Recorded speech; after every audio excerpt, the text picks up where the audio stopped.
studying about the Gauss law. Let us assume a uniform electric field of strength E along the x-axis. Consider a rectangular surface of area A placed in the uniform electric field such that its axis makes an angle theta with the direction of the field. In other words, the area vector A, which is conventionally taken along the outward normal to the surface, makes an angle theta with the direction of the electric field. The electric flux passing normal to this area is then given as phi is equal to E dot A or phi is equal to EA cos theta. Now, consider a closed surface S placed in the uniform electric field of strength E. Consider three elements, X, Y, and Z, on the closed surface, having areas delta A1, delta A2, and delta A3 respectively.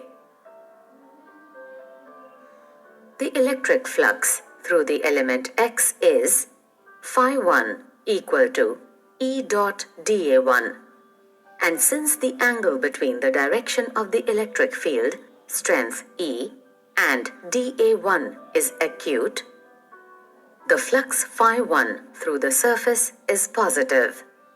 For all such elements, the flux passes from the outside to inside. That is, they have invertly normal flux. Since theta is equal to 90 degrees for element Y, the electric flux for Y is equal to 0.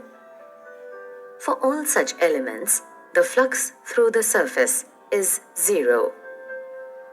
Similarly, since theta is obtuse for element Z, the flux through the element is negative.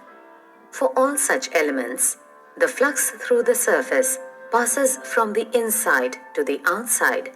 That is, they have an outwardly normal flux. From these observations, we can say that the inwardly normal flux is negative and the outwardly normal flux is positive.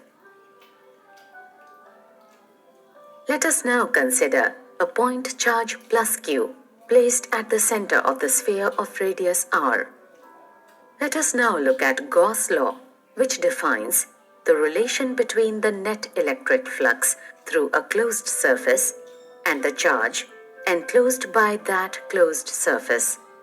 The law is of fundamental importance in the calculation of electric field strengths. The closed surface is referred to as the Gaussian surface. The electric field lines of the point charge plus Q are outwardly normal to the charge, and hence are outwardly normal to the sphere at all points on its surface. The magnitude of the electric field E at a distance r from the point charge is equal to 1 by 4 by epsilon naught Q by r square. Let us label it as equation 1. So we see that for all points on the sphere of radius r, the magnitude of the electric field strength is the same, and it is directed away from the charge plus Q in an outwardly normal direction at each point. Therefore, we see that at each surface point, the electric field strength E is parallel to the area vector dA, which represents the area of an infinitesimally small elements on the surface. Since E is parallel to vector dA, the electric flux d phi passing through this local elements is equal to E dot dA is equal to EdA cos 0, and as cos 0 is equal to 1, d phi is equal to EdA. Let us label it as equation 2. To find the total electric flux phi through the Gaussian surface, we now integrate d phi. Therefore, phi is equal to integral d phi, and this is equal into integral EdA. The total electric flux can also be referred to as the net electric flux. Since E is constant in magnitude for all points on the Gaussian surface, we have integral EdA is equal to E into integral dA. We know that to integrate dA is equal to A, which is the area of the Gaussian surface considered. Now, phi is equal to EA. We know that for a spherical surface, which is the Gaussian surface, in the present discussion, A is equal to 4 pi r square. Therefore, we have phi is equal to E into 4 pi r square. Let us label it as equation 3. Substituting equation 1 in equation 3 and simplifying, we get the net flux phi is equal to Q by epsilon naught. Let us label it as equation 4. We see that the net flux phi is proportional to the charge Q and closed by the Gaussian surface. Or we can say that the net flux is proportional to the charge inside the Gaussian surface. Now, consider two other closed surfaces, S2 and S3, around S1 of any arbitrary shape. We see that since S2 and S3 are closed surfaces, they can also be referred to as Gaussian surfaces. We have seen that the net electric flux phi through S1 is equal to Q by epsilon naught. By definition, electric flux is the number of electric field lines passing normal to a given area. Here, we observe that the number of electric field lines that pass through S1 also passed through S2 and S3, normal to their surfaces. Hence, the net flux through S2 and S3 is equal to net flux through S1. That is, phi is equal to Q by epsilon naught. Here, we observe that the net electric flux phi through any closed surface is independent of the shape of the closed surface. Hence, we conclude that the Gaussian surface can be of any arbitrary shape. Thus, Gauss' law states that the electric flux through any closed surface is proportional to the enclosed electric charge.